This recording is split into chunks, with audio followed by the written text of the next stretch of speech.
लोग नीचे ही बैठिए और जो वृद्ध हैं उनके लिए आप चेयर खाली कर दीजिए ताकि उनको वो स्थान प्राप्त हो सके। तो शांति बनाए रखने के लिए आप लोगों का बहुत बहुत धन्यवाद। और माताओं से विनती, कृपया कथा के बीच में बात ना करें और कथा के बीच में कोई आगे नहीं आएगा। जिनके छोटे बच्चे हैं कृपया आप लोग पहले से उनको पीछे लेके बैठिए ताकि कथा के बीच में विघ्न ना डालें। धन्यवाद। हरे कृष्ण।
जय राधा माधव कुंज बिहारी।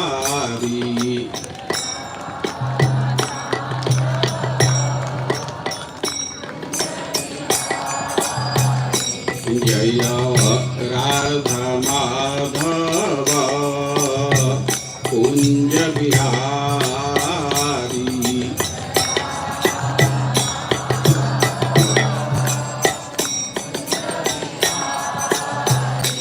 जय गोपीजन वल्लभ गिरिवरधारी।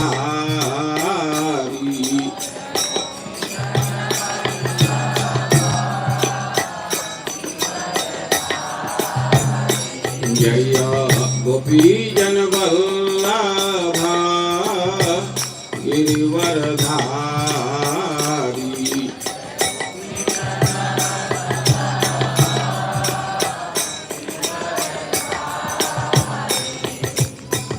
यशोदानंदन व्रज जनरंजन।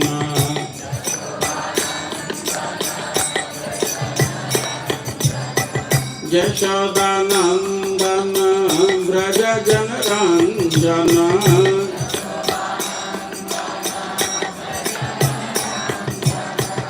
यमुना तीरा वनचारी।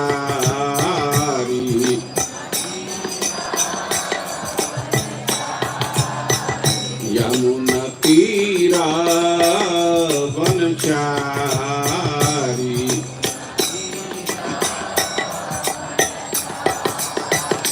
जय राधा माधव कुंज बिहारी।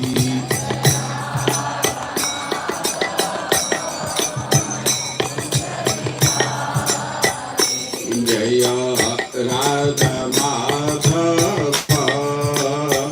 कुंज बिहारी।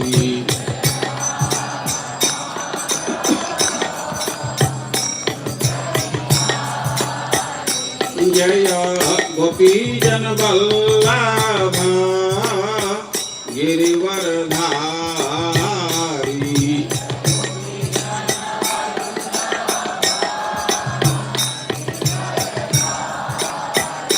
जय गोपीजन वल्लभ गिरिवरधारी।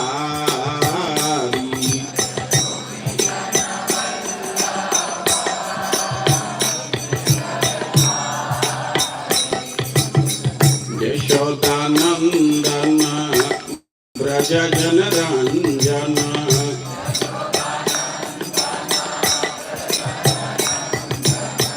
यशोदानंदन ब्रज जन रंजन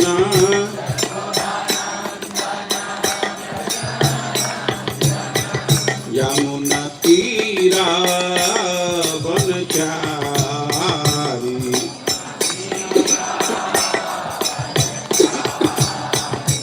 जय राधा माधव कुंज बिहारी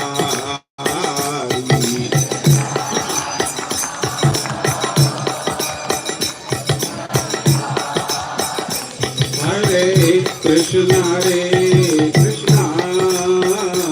कृष्ण कृष्ण हरे हरे हरे राम राम राम हरे हरे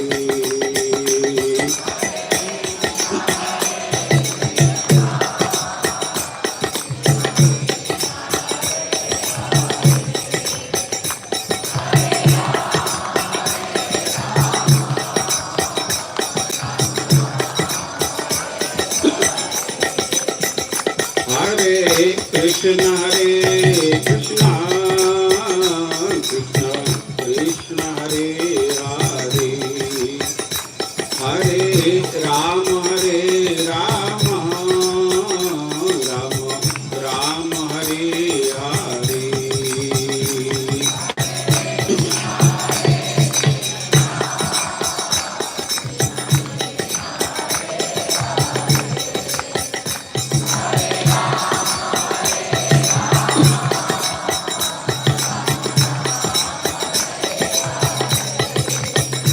हरे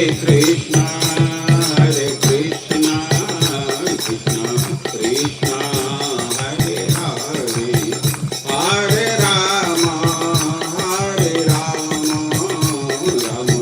राम राम हरे हरे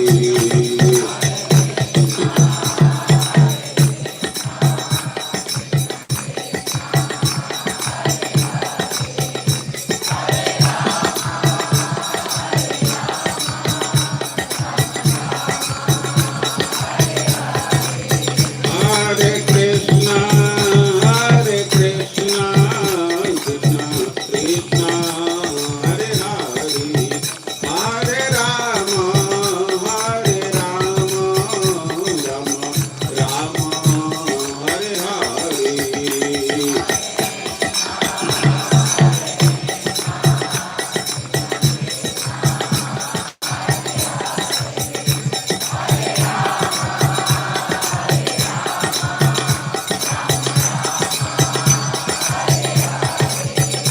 जय राधा श्याम सुंदर राधे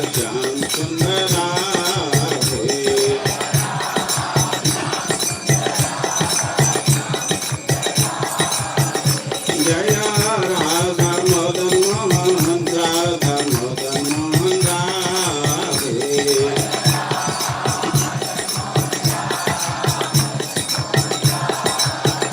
जय कृष्ण बलराम जय कृष्ण बलराम जय कृष्ण बलराम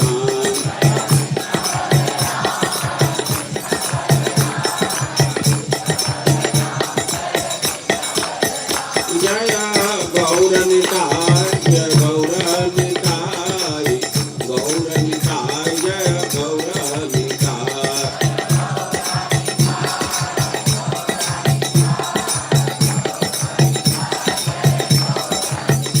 जय प्रभुपद जय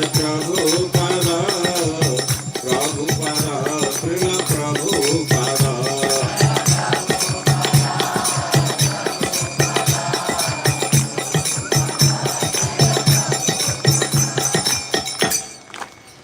जय ओम विष्णुपाद परमहंस परिव्राजकाचार्य अष्टोत्तर सत श्री श्रीमद ऐसी भक्ति वेदांत स्वामी श्रील प्रभुपाद की इस्कान संस्थापकाचार्य जगत गुरु श्रील प्रभुपाद की अनंत कोटि वैष्णव वृंद की नामाचार्य श्रील हरिदास ठाकुर की श्री कृष्ण चैतन्य प्रभु नित्यानंद श्री अद्वैत गदाधर श्रीवासादि गौर भक्त वृंद की श्री श्री राधा कृष्ण गोप गोपीनाथ श्याम कुंड राधा कुंड गिरी गोवर्धन की, श्री श्री राधा मदन मोहन जी की, श्री श्री कृष्ण बलराम की, श्री श्री राधा श्याम सुंदर की, श्री श्री निताई गौर सुंदर की, समवेत भक्त वृंद की, श्री श्री गुरु एवं गौरांग की।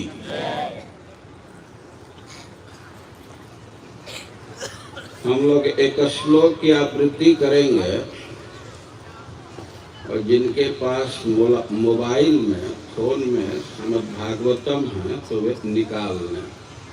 यह श्लोक है 10वें स्कंद के 11वें अध्याय का 28 नंबर का श्लोक, 10th canto chapter 11 text 28,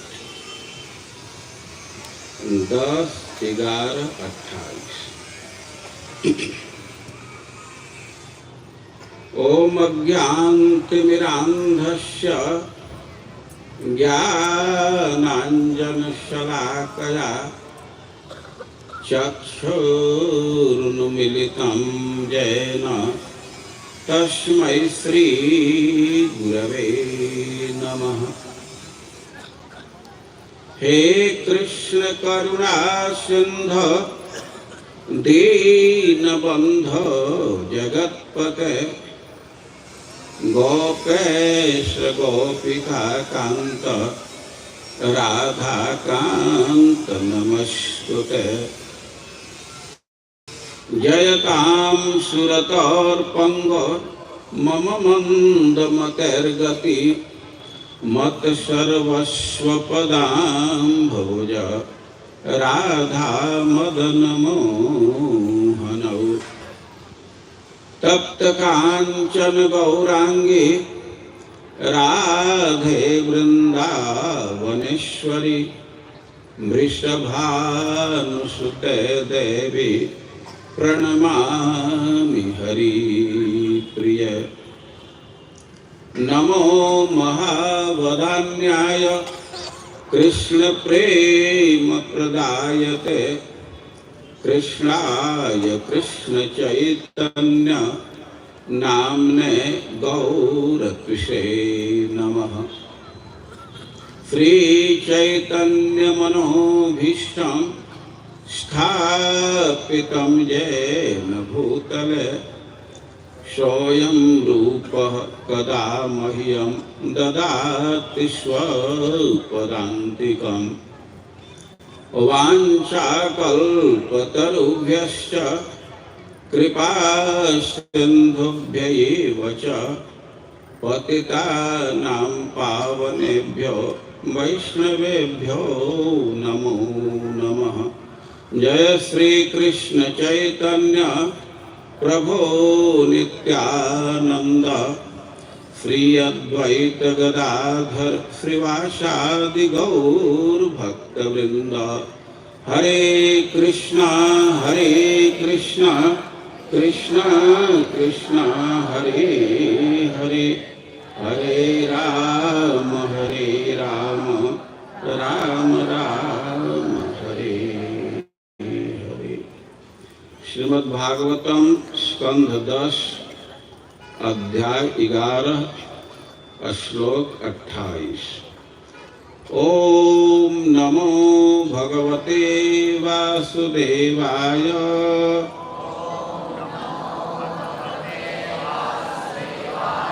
ओम नमो भगवते वासुदेवाय।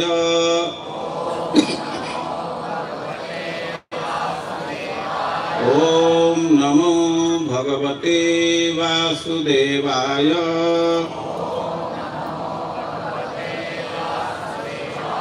वनम वृंदावनम नाम पशव्यम नवकाननम गोप गोपी गवाम सेव्यम पुण्य अद्रि तृण विरुधम वनम वृंदावनम नाम वनम वृंदावनम नाम पशव्यम नवकाननम पशव्यम नवकाननम गोप गोपी गवां सेव्यम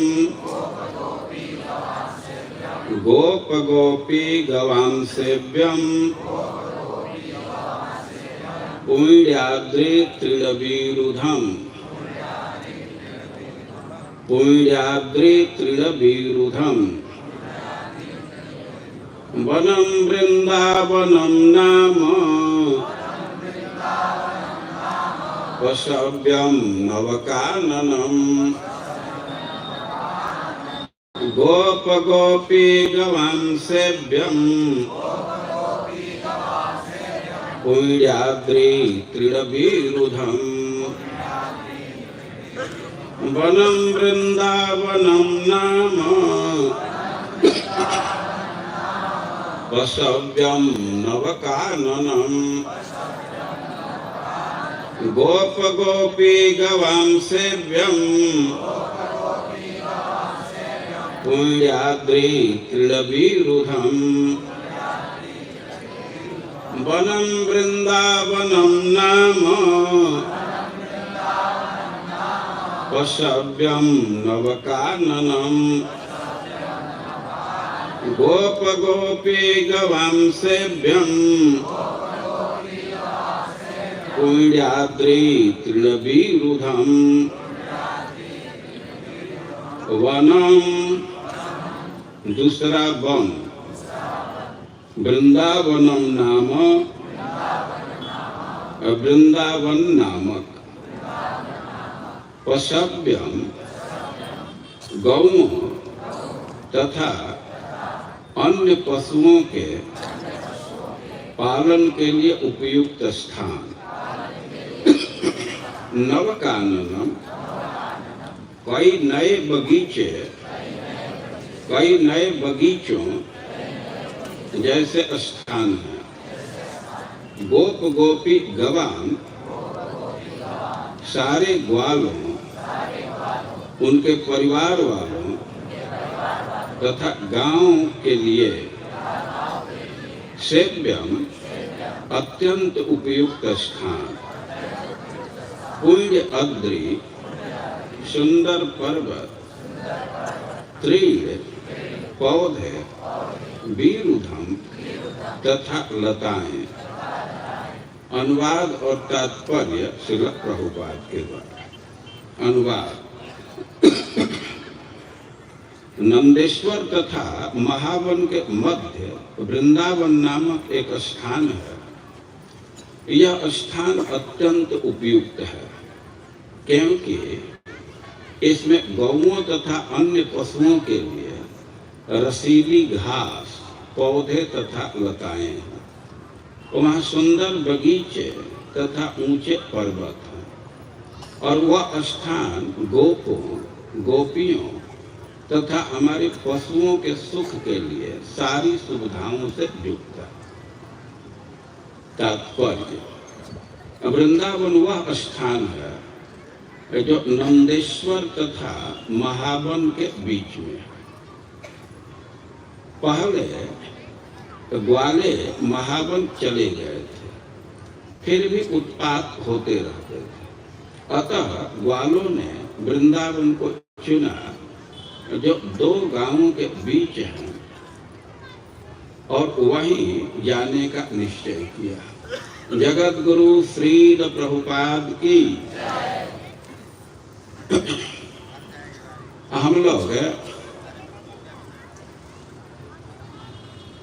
भगवान श्री कृष्ण के कुछ लीलाओं को सुन रहे हैं। कल आप लोग महावन के एक लीला का श्रवण किए। आप जानते हैं कि भगवान का जन्म मथुरा में हुआ, लेकिन मथुरा में वे एक दिन भी रुके नहीं। जन्म के तुरंत बाद रात्रि में जन्म हुआ, उसी रात्रि को ही वे मथुरा से महावन में चले गए। महावन कोई गोकुल कहते हैं, लेकिन भगवान महावन में भी बहुत दिन तक नहीं रुके। वे महावन से वृंदावन के प्रस्थान किए। और आज हम लोग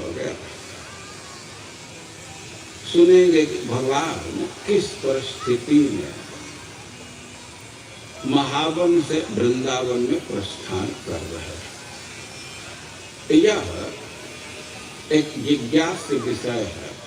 महाराज परीक्षित इस विषय में प्रश्न किए हैं और सुखदेव गोस्वामी उत्तर दे रहे हैं। भगवान मथुरा से महावन में आए और उसी समय से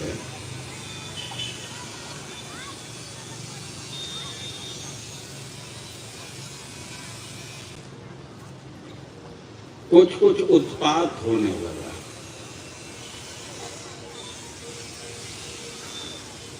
आप जानते हैं कि भगवान अभी 6 दिन के थे और उनके वध के लिए, उनको मारने के लिए पूतना आई।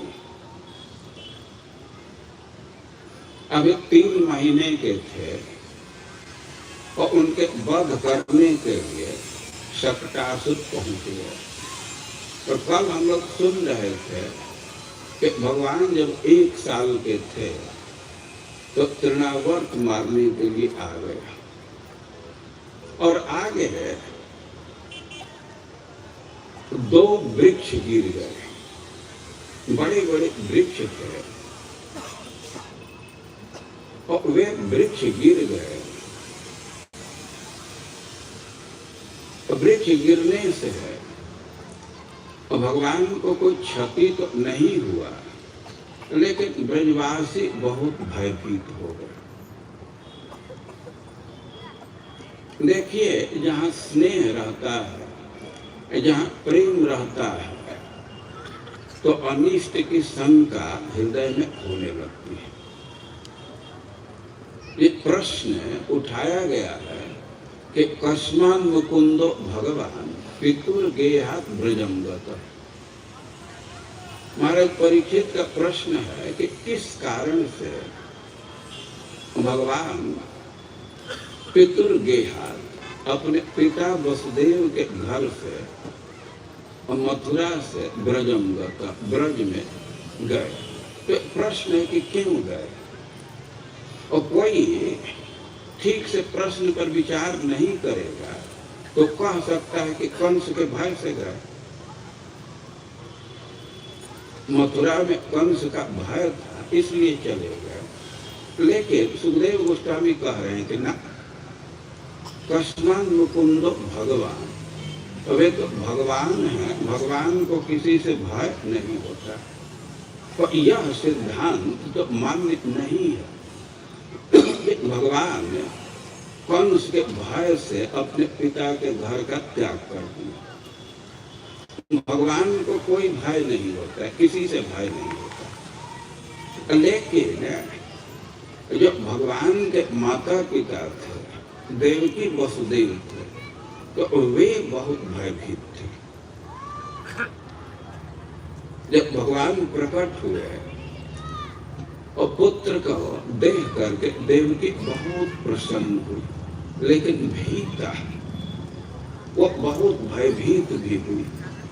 उसको भय था कि जैसे 6 पुत्रों का कंस ने वध कर दिया, वो इस पुत्र का भी वध करेगा ही, कर सकता है।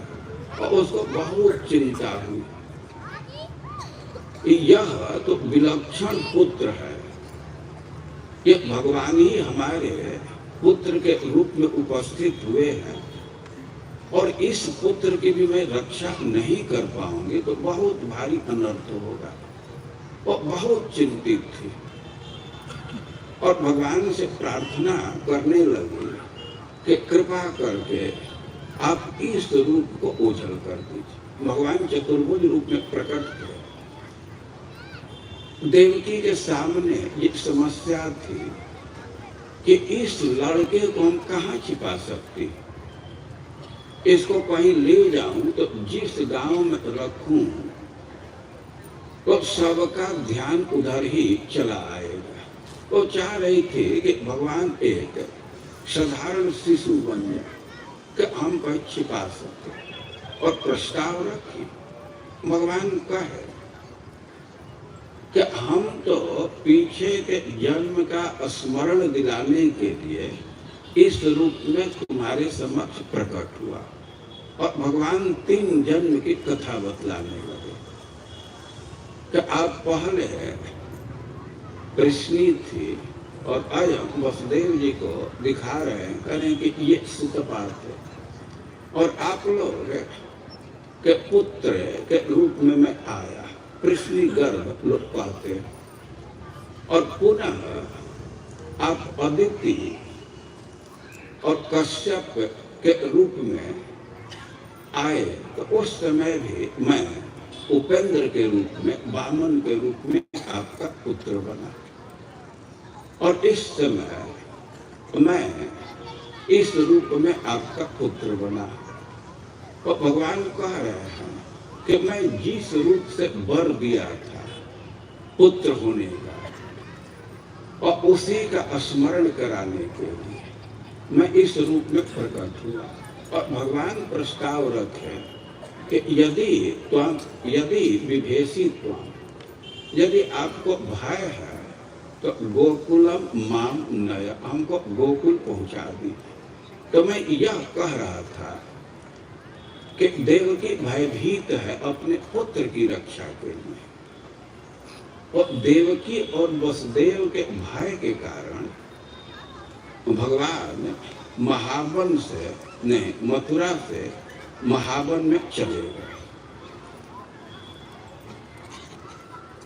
महावन में गए लेकिन वहां भी संकट का अंत नहीं हुआ।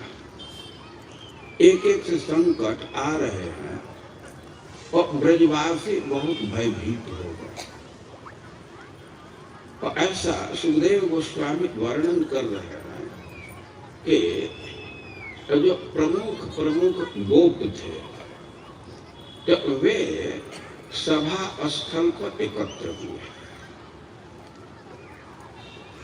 और वे विचार करने लगे कि हम लोगों को ब्रज के हित के लिए क्या करना चाहिए। और वर्णन किया गया है कि गोप वृद्धा महोत्पाता अनुभूय बृहद वन। जो बड़े बूढ़े गोप थे जो अनुभव कर रहे हैं कि यहाँ बहुत संकट आ रहा है। और नंदादय समागम्य ब्रज कार्यम मंत्र। और जो बड़े बूढ़े गोप हैं जिसमें नंद बाबा प्रधान है और समागम्य गांव में जो सभा का स्थान है वहां जा करके और ब्रज कार्यम मंत्र, ब्रज के लिए, ब्रज के हित के लिए क्या करना होगा इस पर विचार करने लगे। जो लोग गांव में रहे हैं वे समझ सकते हैं कि गांव में कोई स्थान रहता है और उसी स्थान पर जुट करके कोई सामूहिक निर्णय लेते हैं। किसी देव स्थान में या कहीं कहीं तो कचहरी ही कहते हैं या किसी वृक्ष के नीचे सब गांव के जुटते हैं, गांव के लोग जुटते हैं और गांव की समस्या पर विचार करते हैं। तो यहाँ कह रहे हैं कि जो ब्रज के बड़े बूढ़े हैं तो उत्पात अनुभव कर रहे हैं, संकट अनुभव कर रहे हैं और समागम वे जो मीटिंग का स्थान है, मिलने का स्थान है, तो वहाँ जा करके और ब्रज कार्य मंत्र, अगर ब्रज के हित के विषय में विचार करने लगे और उनके मीटिंग वहाँ बैठी। अब कह रहे हैं कि तत्रोपनंद नाम गोपो ज्ञान वयोधिक। उस समाज में एक गोप थे, उनका नाम था उपनंद। यद्यपि नाम उपनंद है, लेकिन इनका परिचय दिया जा रहा है कि ज्ञान वयोधिक। ये ज्ञान के दृष्टि से भी श्रेष्ठ थे और उम्र के दृष्टि से भी श्रेष्ठ थे। ये नंद बाबा के भाई हैं और बड़े भाई हैं, लेकिन नाम उपनंद है। इनका जन्म हुआ तो माता पिता उपनंद नाम रखे। फिर दूसरे पुत्र का जन्म हुआ तो उनका नंद रख दिया। और कभी कभी भ्रम होता है, प्रायः ये उप शब्द का प्रयोग छोटे के अर्थ में करते हैं, लेकिन यहाँ यह भ्रम नहीं होना चाहिए, क्योंकि स्पष्ट परिचय दे रहे हैं कि ज्ञान वयोधिक, वे ज्ञान में भी श्रेष्ठ हैं और उम्र में भी श्रेष्ठ हैं। वे नंद बाबा के बड़े भाई हैं। जब पिताजी अपना उत्तराधिकार देने लगे और बड़े भाई होने के नाते यह दायित्व उपनंद बाबा को लेना था, लेकिन उपनंद बाबा जन्म से ही विरक्त स्वभाव के थे और वे जिम्मेवारी का पद नहीं लेना चाहते। उनका दायित्व बन रहा था कि परिवार के मुखिया का पद संभालें, लेकिन वे प्रस्ताव रखे कि नहीं, हमारे जगह पर नंद बाबा को ही, नंद को ही यह पद प्रदान किया गया। नंद बाबा कह रहे थे कि देखो, हम तो तुम्हारे जैसा काबिल व्यक्ति नहीं हैं, हम इस पद को नहीं संभाल पाएंगे, हम परिवार के दायित्व का निर्वाह नहीं कर पाएंगे, इस पद पर आप रहेंगे। नंद बाबा उनको, उपनंद बाबा उनको आश्वासन दे कि तुम चिंता मत करो, हम तुम्हारे साथ रहूंगा, जहां भी जरूरत पड़ेगी तो मैं तुमको सलाह दूंगा। तब नंद बाबा तैयार हो गए और कह रहे हैं कि तत्रोपनंद नामा। बहुत लोग उस सभा में जुटे हुए थे और उपनंद बाबा वे कह रहे हैं कि वे बोले, और उनका परिचय दिया जा रहा है कि देश कालार्थ तत्वज्ञ प्रियकृत राम कृष्ण।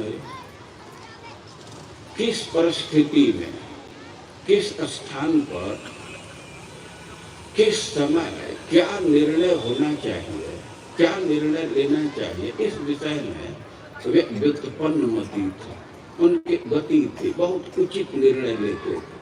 तो उनका परिचय दे रहे देश काल तत्व के, किस स्थान पर, किस समय में क्या एक्शन लेना चाहिए, क्या करना चाहिए, इस विषय में व्युत्पन्न मती थे। और सबसे बड़ी विशेषता है कि प्रियकृत राम कृष्ण, वे कृष्ण बलराम का प्रिय करने वाले थे। हमेशा कृष्ण बलराम के हित का चिंतन किया करते थे, उनके सुरक्षा का चिंतन किया करते थे। और वे खड़ा हुए और उस स्थान में, उस मीटिंग में स्पष्ट शब्दों में कहे कि उत्थातव्य मितस्मा भी गोकुलस्य हितैषि।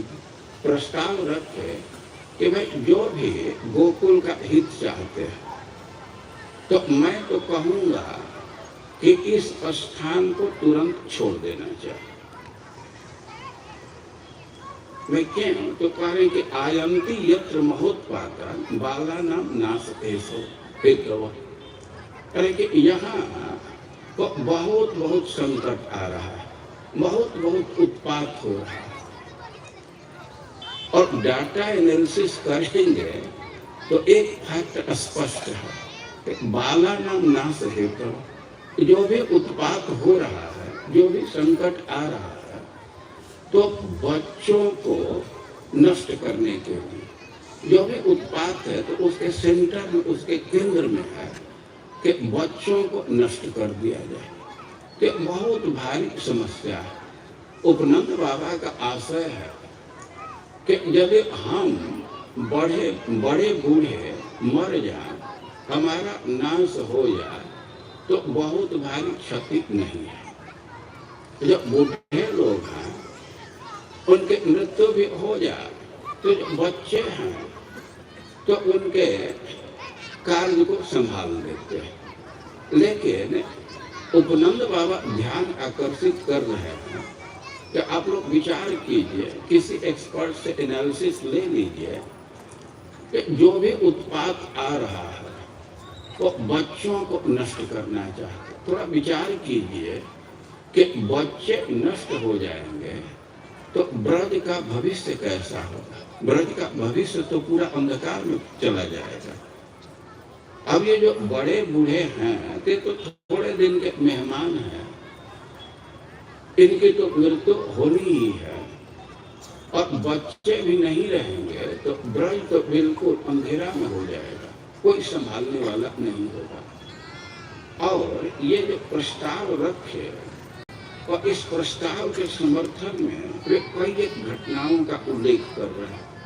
वे कह रहे हैं कि मुक्ता कथंचित राक्षस्य बालज्ञा बालको हेतु हरे हरे रनुग्रहान्नूनम अनश्चोपरि नापत। ऐसे मीटिंग चल रहा था तो वहाँ कृष्ण भी आ गए। छोटे से बच्चे हैं और उनके बाबा वहाँ बैठे हैं तो वे भी वहाँ उपस्थित हो गए। इस बात को आप आसानी से समझ सकते हैं। हम देखते हैं कि पिता किसी साधु के सेवा में है, कुछ भोजन कराने के लिए चलता है तो बच्चे भी साथ साथ में आ जाते हैं। तो कृष्ण भी वहाँ उपस्थित हैं। ये कह रहे हैं, ये सब वो दिखा करके कह रहे हैं कि मुक्ता कथंचित राक्षस्य बालज्ञा बालको ये सब। ये जो लड़का है तो किसी तरह उस राक्षसी से मुक्त हो गया। वो राक्षसी के स्वभाव में था जो बालकों का हत्या करती। उसका परिचय पहले दिया गया, पूतना बाल घातिनी रुधिरासना। उसके स्वभाव में था, बच्चों को मारती थी, खून पीती थी, और कृष्ण को मारने के लिए अपने गोद में उठा ली। अष्टम में हलाहल 20 से भर करके आई थी और मारने का पूरा प्रयास की। लेकिन कह रहे हैं कि कथनचित किसी तरह तो उसके चंगुल से लड़का बच गया, और हरे रनुग्रहान्नूनम अनश्चोपरि नापत। और ये तो भगवान की कृपा है कि गाड़ी इसके ऊपर नहीं गिरा। आप कथा जानते हैं कि भगवान का जन्म नक्षत्र उपस्थित हुआ, लगभग वे 3 महीने के थे, और माँ उस दिन उनका अभिषेक करना चाहती। वे करवट बदले थे और जन्म का नक्षत्र उपस्थित हुआ था, और तुरंत वह एक बहुत अच्छा अनुष्ठान का आयोजन किया। और ब्राह्मणों को बुलाई, हवन इत्यादि करना है, और जो भी अपने सगी संबंधी हैं तो उनको निमंत्रित किया, उनको भोज खिलाना है। तब इसके लिए घर में जो सामान पड़े थे तो उनको घर से बाहर जो बाउंड्री का आता था और उसमें एक बड़े गाड़ी पर रख दिया गया। और बच्चा सो रहा था, कृष्ण सो रहे थे, उनको निद्रा आ रही थी। तो माँ सोची कि गाड़ी के नीचे ही बच्चे को सुला दे, कुछ देर तक ये निश्चिंत सो ले। इसके बाद उसको लाऊंगे और कृष्ण अच्छा से सो सके, शोर शराबा से उनके निद्रा में बाधा न आवे, तो माँ यशोदा एक बड़ा सा गाड़ी के नीचे कृष्ण को सुला दी और उधर कंस अपने साथी को भेजा कृष्ण के वध करने को और विचार करने लगा कि कैसे कृष्ण का वध किया जाए। और विचार किया कि गाड़ी के नीचे वो कृष्ण सोया, तो मैं यदि गाड़ी में प्रविष्ट हो जाऊं और धीरे धीरे गाड़ी को मैं नीचे कर दूंगा, दबा दूंगा, तो वह कृष्ण जो सोया है वो तो दब करके मर जाएगा। तो दैत्य सकट में ही गाड़ी में प्रविष्ट कर गया और भगवान नीचे सोए हैं और धीरे धीरे वो गाड़ी को नीचे दबा रहा था और भगवान की नींद खुल गई। और भगवान के नींद खुली बाल स्वरूप में है और बच्चे तो जगते जगते कुछ खाने की इच्छा रखते हैं, रोने लगते हैं और भगवान भी रोना प्रारंभ किया। लेकिन घर में उत्सव चल रहा था, बहुत सारे अतिथि आए थे, अब वे आपस में बातचीत करने में लगे हुए थे और भगवान की आवाज कोई सुन नहीं पाया और भगवान को थोड़ा गुस्सा आया या बाल स्वभाव से पैर को ऊपर फेंक दिए।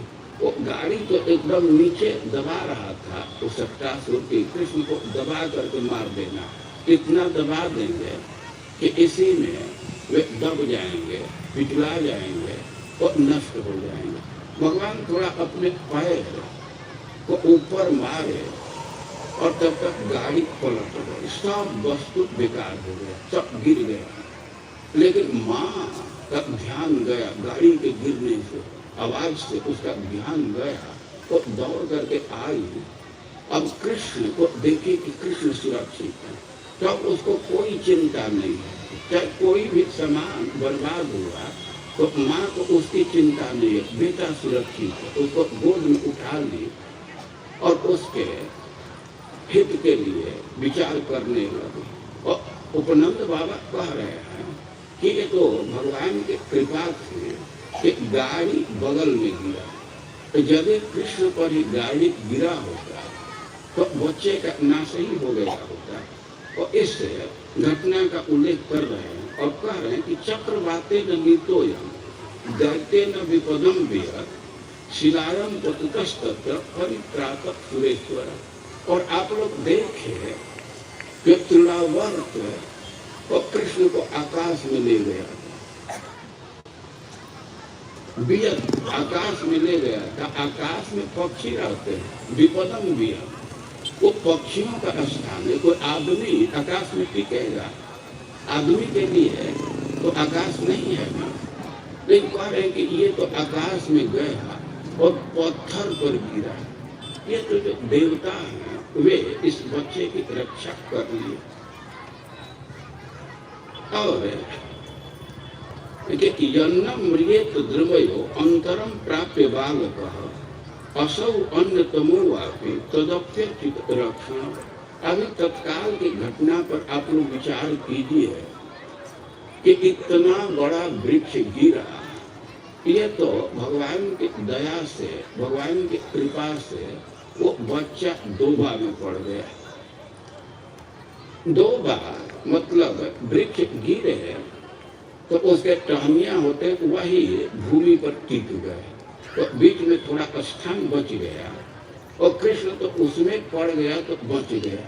यदि वृक्ष का मोटा डाल ये उसका तना इसके ऊपर गिरा होता तो क्या होता, इसका तो कुचुम्बट निकल जाते तो मर ही गया होता। और कई घटना का उल्लेख कर रहे हैं और कह रहे हैं कि यावद उत्पत्ति को रिष्टो ब्रजम नाभि भवेत् इतः तावद बालान उपादाय जस्यामु यन अन्यत सानुगा। बहुत भारी जब तक अनिष्ट नहीं हो जाता उसके पहले हम लोगों को चेत जाना चाहिए। और बच्चों को लेकर के कहीं अलग जाना चाहिए।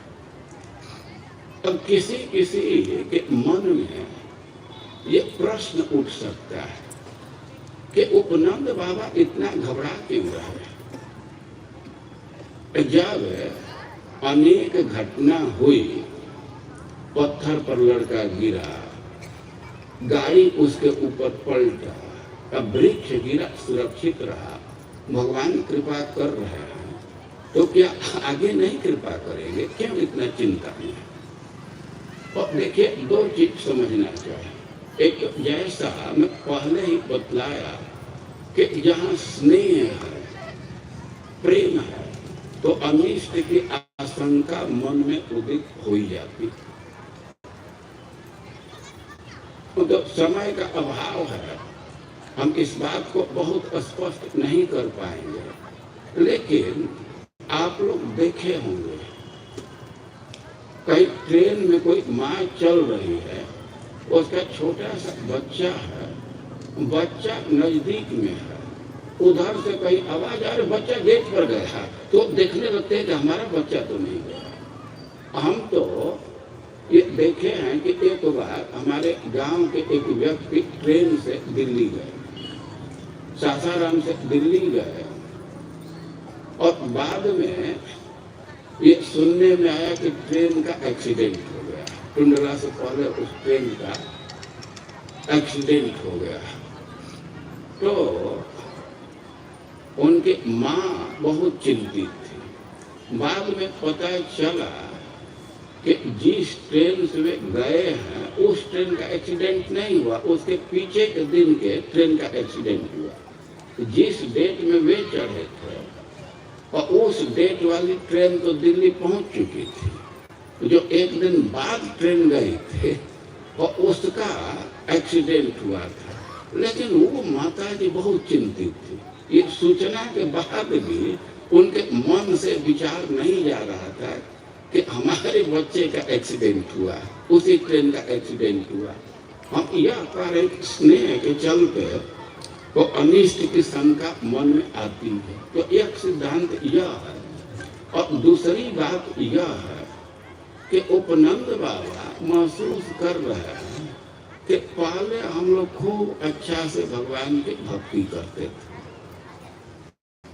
ठाकुर जी के सामने बैठ करके और निश्चिंत जप करते थे, एकाग्र कर मन कर जप करते थे, और उनका आशय है कि भगवान हम लोगों का ध्यान रखते थे।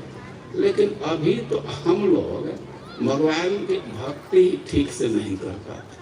वे क्या बाधा आ गई, जो वे बाधा अनुभव कर रहे कि हम लोग ठाकुर जी के सामने बैठते हैं, जपते हैं, लेकिन जब ये बच्चे आ जाते हैं और थोड़ा सा बोल देते हैं बाबा इसको, अब हम लोगों का मन उधर लगता ही नहीं है, मन इधर खींच जाता है।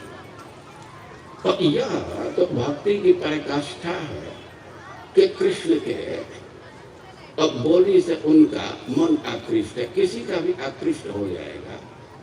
लेकिन वे समझ रहे थे कि अब तो ठाकुर जी के सामने हम लोगों का ध्यान टिकता है, ये बाल बच्चों में मन लग गया है, तो अब भाई हम लोग ठाकुर जी पर ध्यान रखते थे, वे हमारे परिवार पर रखते थे, लेकिन अब वो स्थिति बदल गई।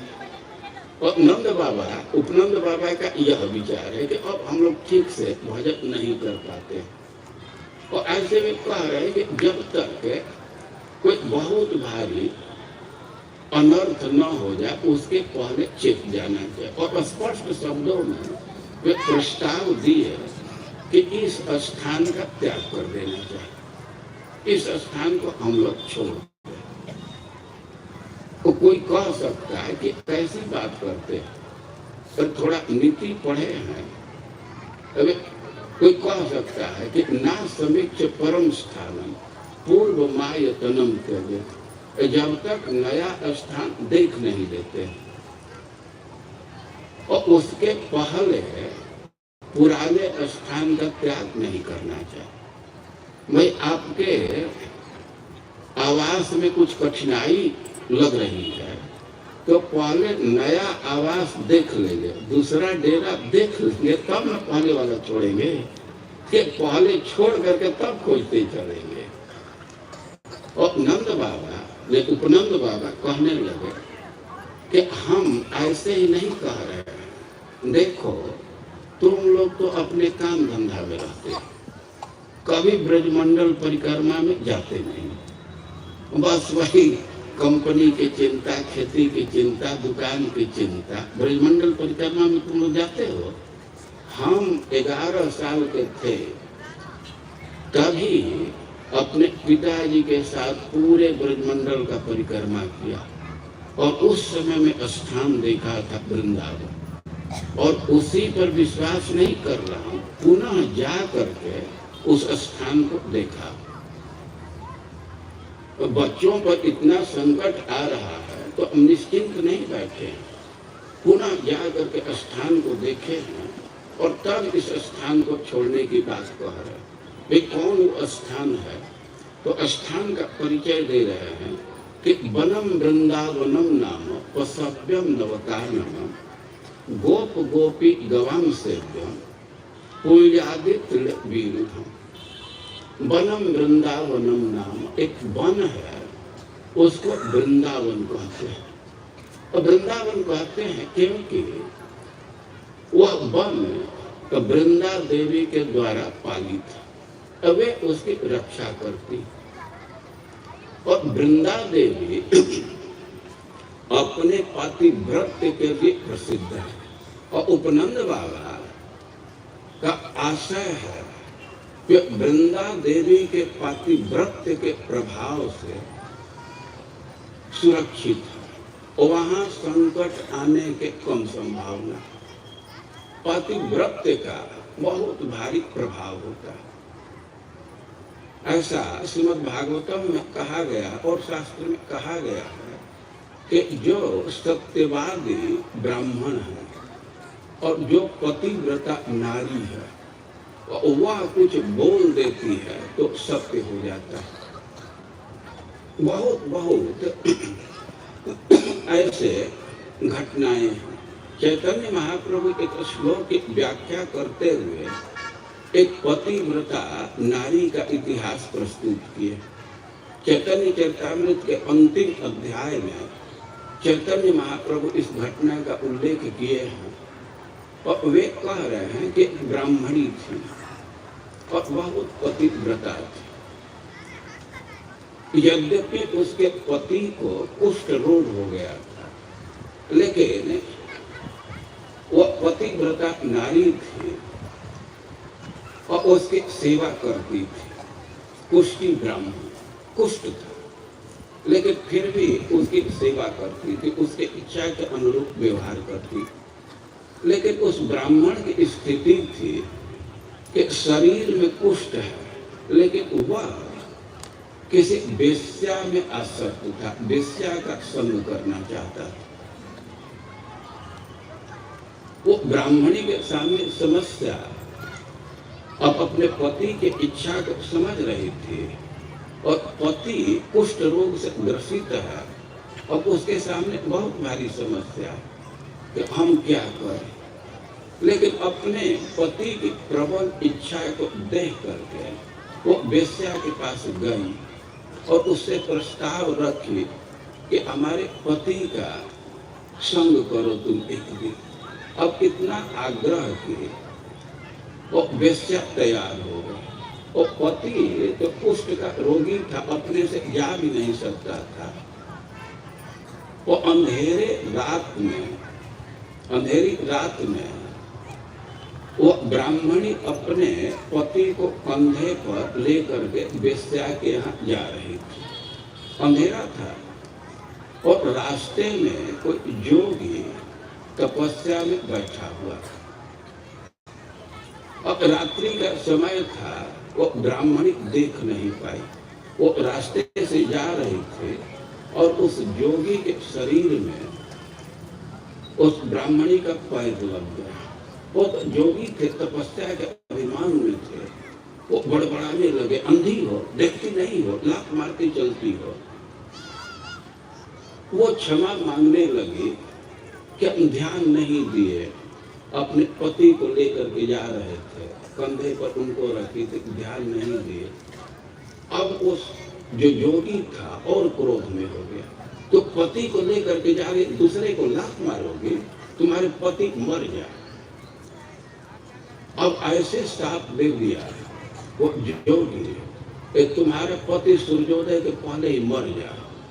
अब तो बड़ा चिंतित हुई और प्रार्थना करने लगे, लेकिन योगी कुछ सुन नहीं रहा था।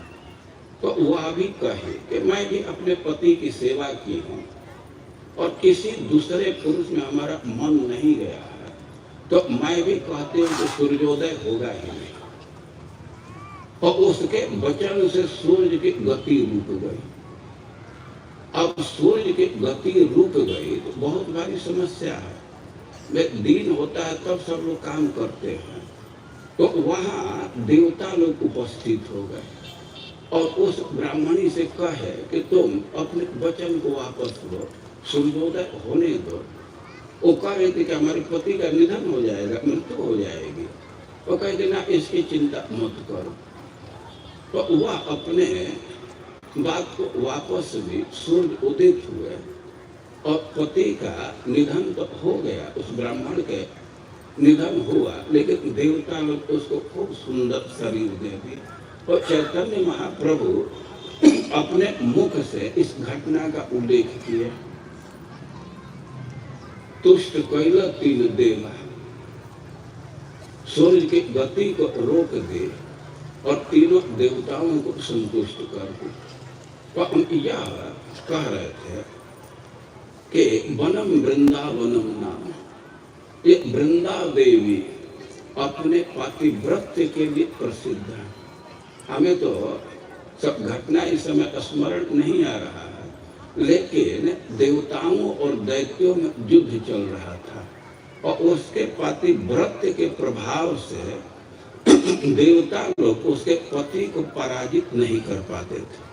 और देवता लोग भगवान से प्रार्थना किए और भगवान उसके पति का रूप धारण करके और उसके पातिव्रत्य को भंग किए, तब देवताओं का विजय हुआ। तो भगवान की लीला है। अब भगवान के संग से तो पातिव्रत्य नष्ट नहीं होता है ना।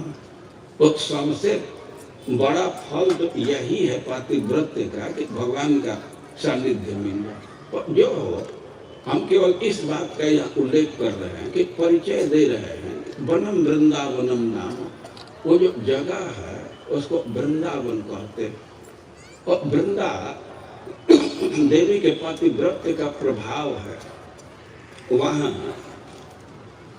संकट आने की कम संभावना है। और नव कानन परिचय दे रहे हैं कि वहां के वृक्ष, वहां के जंगल अभी नवीन है। और वृंदावनम नाम पसव्यम नवकानन, एक विशेषण देने के पसव्यम। पसव्यम कहने का अर्थ है कि पशुओं के लिए बड़ा हितकारी है। और नवकानन, वहां का जंगल अभी नया है।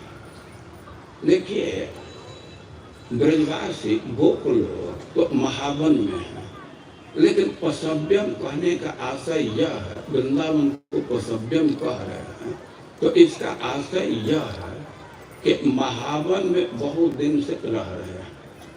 तो पशु रोज घास चरने के लिए जाते हैं और पशु का जिधर खून पड़ता है और घास कुचल जाता है और वह उतना सुस्वादु नहीं रहता, चरने लायक नहीं रहता।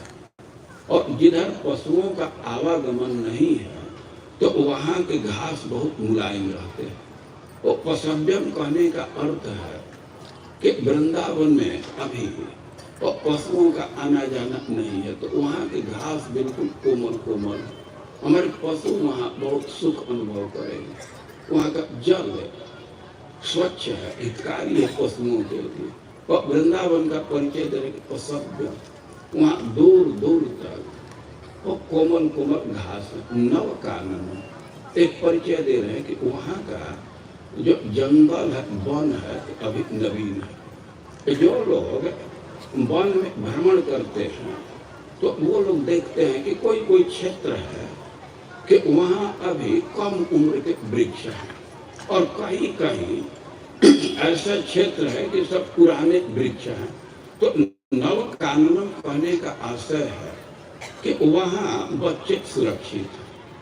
अभी तत्काल ये घटना हुई है कि बहुत बड़ा वृक्ष गिर गया है, तो ब्रजवासियों का अपना डायग्नोसिस है, वे विचार कर रहे हैं कि वृक्ष क्यों गिरा। कोई आंधी तूफान आया नहीं, कोई हाथी धक्का मारा नहीं, तो वृक्ष गिरा क्यों, कैसे वृक्ष गिर गया। और उनका अपना अन्वेषण है कि वृक्ष पुराना हो गया, इसका जड़ सड़ गया और इसी से वृक्ष बिना आंधी तूफान का गिर गया। तो वृंदावन के विषय में कह रहे हैं कि नव कानन, वहाँ इस ढंग की समस्या नहीं है, वहाँ के वृक्ष अभी नए नए और वृक्ष गिरने के चांस नहीं। पुराना वृक्ष और नया वृक्ष में कोई एक दृष्टि से अंतर। पुराना वृक्ष के जड़ सड़ जाते हैं, गिरने की संभावना है, और पुराने वृक्ष में कोटर हो जाता है, गड्ढा हो जाता है, खुंडरा बन जाता है। नए वृक्ष में ऐसा नहीं देखा जाता। और कोई कोटर बन गया, गड्ढा बन गया, तो प्राय उसमें सर्प बिच्छू अपना डेरा जमा देते हैं। और बच्चों का स्वभाव है कि कोई भी बिल है तो उसमें वो हाथ डालेंगे। तो पुराने वृक्ष में तो खतरा है कि बच्चों को सांप बिच्छू काट सकते हैं, नए वृक्ष में खतरा नहीं।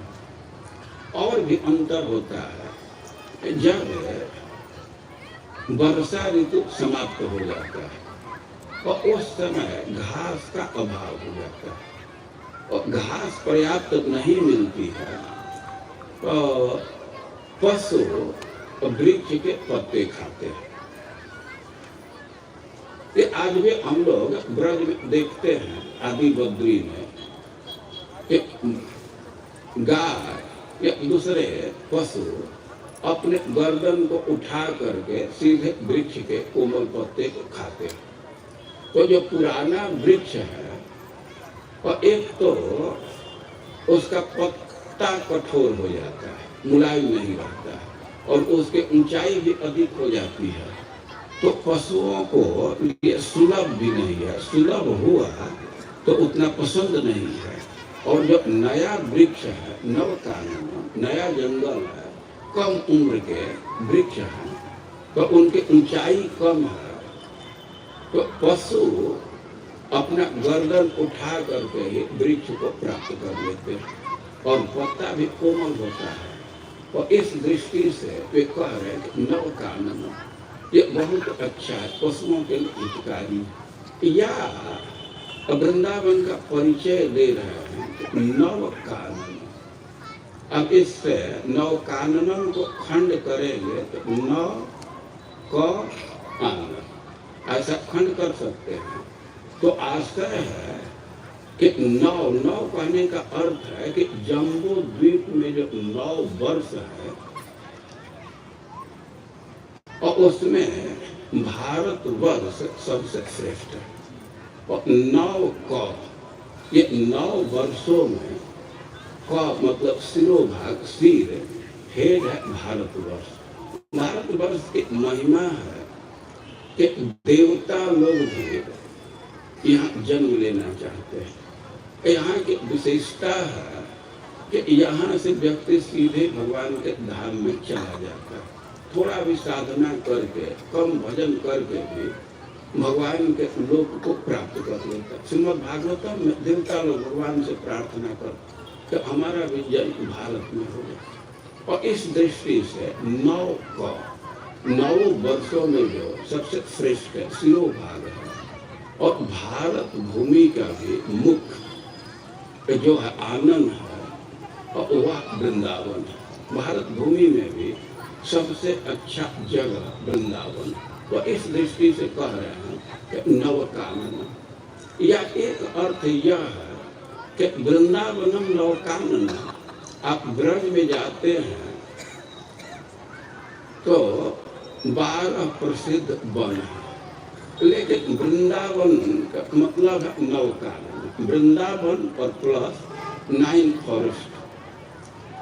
और कहने का अर्थ है कि लोह वन और महावन को छोड़ करके सब वृंदावन भैया, चाहे काम वन हो, बेल वन हो, भंडीर वन हो, भद्र वन हो या इधर ताल वन हो, वो सब वृंदावन है। और एक अर्थ यह किया गया, वृंदावन नवकानन। वृंदावन मतलब नव वन, ताल वन और कुमुद वन और बाटी बहुला वन, काम वन, ये सब जो वन है वो सब वृंदावन के अंतर्गत आते हैं। वृंदावन का परिचय दे रहे हैं, वृंदावन नवकानन। और कह रहे हैं कि गोप गोपी गवांग, गोप गोपी गवांग सेव्य। जो वृंदावन है तो गोपियों के लिए सुखद है, गोपों के लिए सुखद है और गायों के लिए सुखद है। वे इसका क्या आशय है? और देखिए उपनंद बाबा का आशय यह है कि जब हम लोग नंदग्राम से यहाँ आए, नंदग्राम से यहाँ आए तो उस समय तो हम लोग बड़ा बड़ा जगह घेर लिए। अब बड़ा बड़ा जगह है तो स्त्रियों के लिए अलग आवास है, पुरुषों के लिए अलग आवास है। लेकिन भाइयों में बंटवारा होने पर तो एक व्यक्ति को जनानी की था, एक व्यक्ति को दलान मिल गया, ऐसा होता है ना। पहले तो स्त्रियों के लिए अलग घर है, पुरुषों के लिए अलग है, लेकिन भाइयों में बंटवारा होने पर तब स्त्री वाला घर एक भाई को मिल गया, पुरुष वाला एक भाई को। तो अब तो उसी में ही स्त्रियों की भी व्यवस्था करनी है, पुरुषों की व्यवस्था करनी है। तो अब वहाँ कठिनाई होती है। पहले व्यवस्था है कि जहाँ स्नान करने का स्थान है तो वहाँ बाउंड्री छोटा सा किया गया है, स्त्रियाँ सुविधा पूर्वक स्नान कर लेती हैं। लेकिन अब बंटवारा हो जाने के बाद तो फिर नया व्यवस्था बनाना पड़ता है। और स्त्री का स्वभाव है कि पुरुष से दूर है तो निसंकोच बैठ सकती हैं, लेट सकती हैं।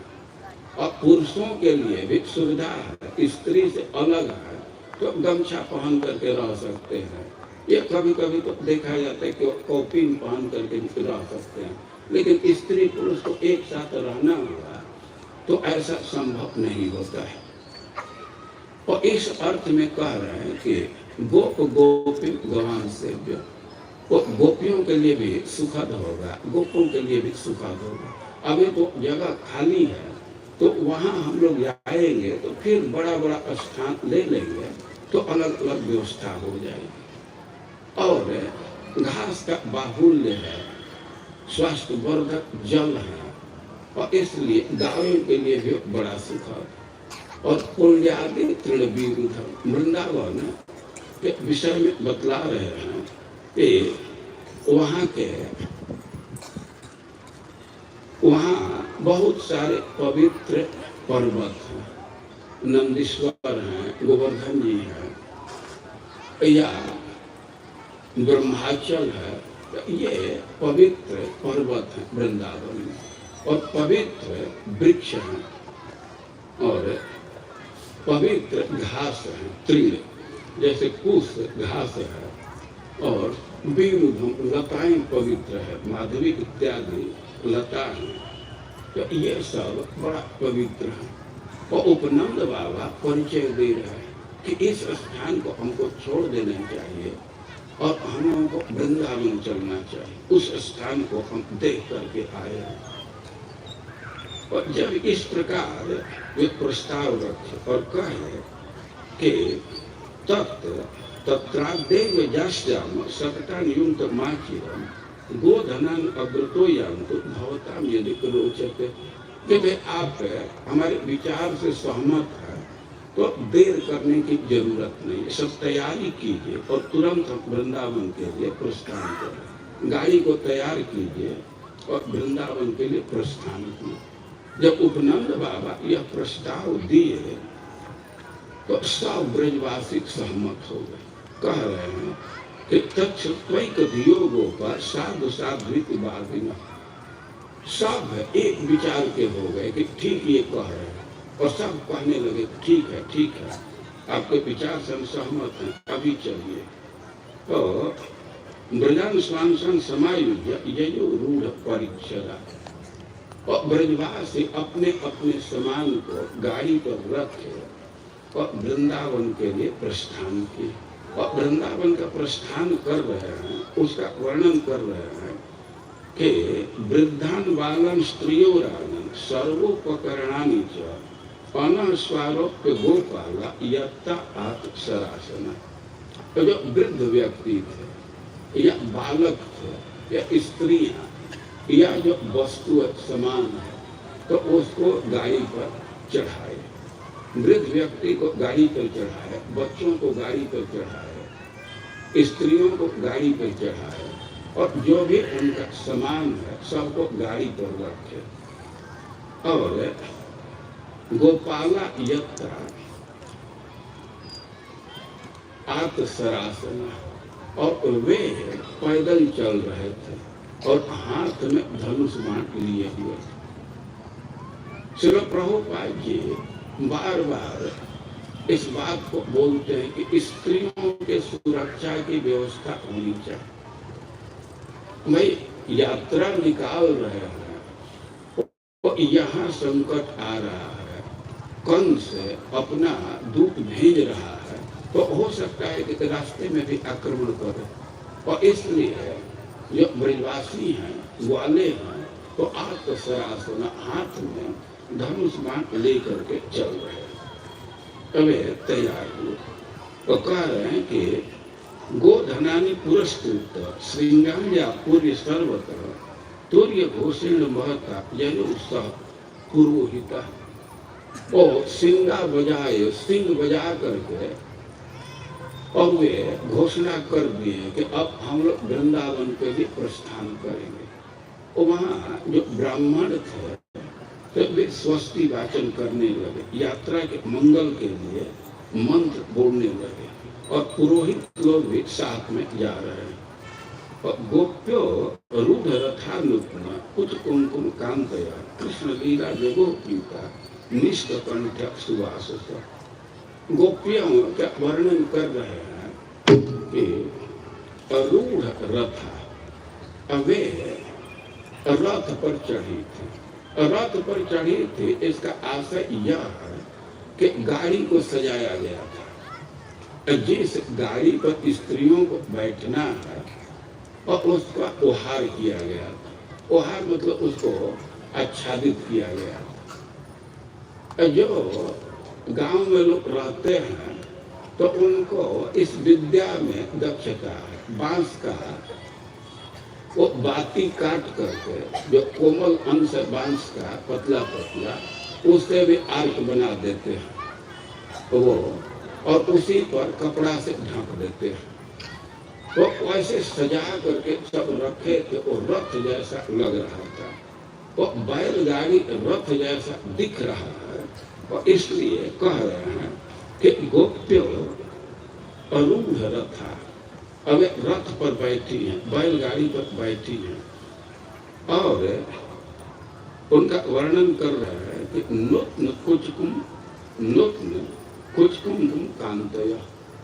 गोपियों का वर्णन कर रहे हैं कि नूतन कुचकुम कांतया, वे बहुत चमक रही हैं, वे बहुत शोभित हो रही, क्योंकि अपने स्तनों का श्रृंगार किए, अभी ताजा ताजा उस पर कुमकुम का लेप की है, और इससे बहुत सुंदर लग रही है। या दूसरा अर्थ किया गया है कि नत्न कुछ कुमकुम कांतया, अभी गोपियां किशोरी अवस्था की हैं, उनका स्तन, उनका बच्चों उभर रहा है, नया नया है, और उस पर कुमकुम का लेप की है, जो बहुत सुंदर लग रही है। और कृष्ण लीला जगो प्रीता निष्कंठ सुवास, खूब अच्छा कपड़ा पहनी और निष्कंठ अपने कंठ में गहना धारण की है और प्रीता बहुत प्रसन्न है और कृष्ण के लीला का गान कर रही। और थोड़ा एक बार फिर से विचार कर लीजिए, गोपियां वृंदावन की यात्रा कर रही और प्रीता वे बहुत प्रसन्न है। देखिए, सामान्य रूप से कोई भी स्त्री है तो अपने घर से उसकी बहुत आसक्ति होती है, वो सामान को कैसे कैसे सजा करके रखती है और घर को छोड़ना नहीं चाहती। अब घर छूटता है और मजबूरी में छूट रहा है तो उदास हो जाती है। लेकिन यहाँ गोपियों का वर्णन किया जा रहा है कि प्रीता वे प्रसन्न है, गीत गा रहे हैं और खूब अच्छा कपड़ा पहनी है, गहना पहनी है। या एक अर्थ निष्कंठ कि उनका कंठ बहुत सुरीला है। अब मधुर कंठ सुर में वे खूब अच्छा से गीत गा रहे। यह वृंदावन की महिमा है कि घर छूट रहा है लेकिन वृंदावन की यात्रा है तो गोपियां प्रसन्न है, गीत गाते हुए वृंदावन की यात्रा कर रही है। और गाड़ी को सजाया गया था रथ जैसा, लेकिन जिस गाड़ी पर कृष्ण बलराम को बैठना था और उसको विशेष रूप से सजाया गया था और बहुत बड़े गाड़ी का चयन किया गया था। और अब उसका विशेष रूप से वर्णन कर रहे हैं। सब गोपियां गाड़ी पर बैठी हैं, सब प्रसन्न हैं, सब गाड़ी को सजाया गया है, लेकिन कह रहे हैं कि तथा यशोदा रोहिणी एकम सकट मास्थित। और रोहिणी और यशोदा एक गाड़ी पर बैठी थी और रेज तो कृष्ण रामाभ्याम तत्कथा श्रवणोत्सुका, और वे बहुत सुंदर लग रही थी। कृष्ण रामाभ्याम, जिस गाड़ी पर माँ यशोदा रोहिणी है और उसी गाड़ी पर कृष्ण बलराम जी हैं और उनके लिए एक बड़े गाड़ी का चयन किया गया था और उस पर खूब कोमल तोषक बिछाया गया था और गाड़ी को और भी सजाया गया था। और माँ यशोदा और रोहिणी का वर्णन कर रहे हैं कि रे जब तो कृष्ण रामाभ्याम तत्कथा श्रवणोत्सुको। एक तो वे सुंदर वस्त्र पहनी है और कृष्ण बलराम के साथ है तो बहुत सुंदर लग रही। और दूसरी बात है कि तत्कथा श्रवणोत्सुको, कृष्ण बलराम के वचन को सुन करके, उनकी बात को सुन के उनको इतना आनंद हो रहा है कि वे और अधिक शोभित हो रही है। तो थोड़ा इस पर विचार कीजिए कि एक गाड़ी पर यशोदा और रोहिणी बैठी है कृष्ण बलराम के साथ। तो कृष्ण बलराम की अवस्था उस समय 3 साल 4 महीने की है। और कोई माँ बैठी है, आसन पर बैठी है और उसका 3 साल का बच्चा है और वह माँ के साथ खड़ा होगा तो दोनों की ऊंचाई कैसे होगी? लगभग ऊंचाई बराबर रहेगा। और जो बच्चा है 3 साल का तो उसका मुंह तो लगभग माँ के कान के बराबर ही जाएगा। तो गाड़ी खूब सुंदर है, खूब कोमल पोशाक डाला गया है। अब माँ यशोदा और रोहिणी बैठी हुई है और कृष्ण बलराम खड़े हैं। माँ यशोदा और रोहिणी के साथ खड़े हैं। अब वो खड़े हैं, गाड़ी चल रही है तो इधर उधर देख रहे हैं और वे बार बार कुछ कह रहे हैं। ऐसे अब माँ बैठी है, बच्चा खड़ा है तो माँ के गाल पर अंगुली घुमा करके माँ माँ माँ ऐसे कई एक बार उसका ध्यान आकर्षित कर रहा है और कई एक प्रश्न कर रहा है।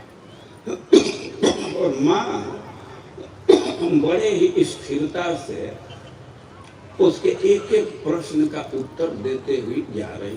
कोई भी माँ है तो अपने बच्चे के प्रश्न से अपने बच्चे के वाणी से उद्विग्न नहीं होती। यद्यपि देखा जाता है कि बच्चे कभी कभी बहुत अटपटान प्रश्न करते हैं, लेकिन माँ उद्विग्न नहीं होती।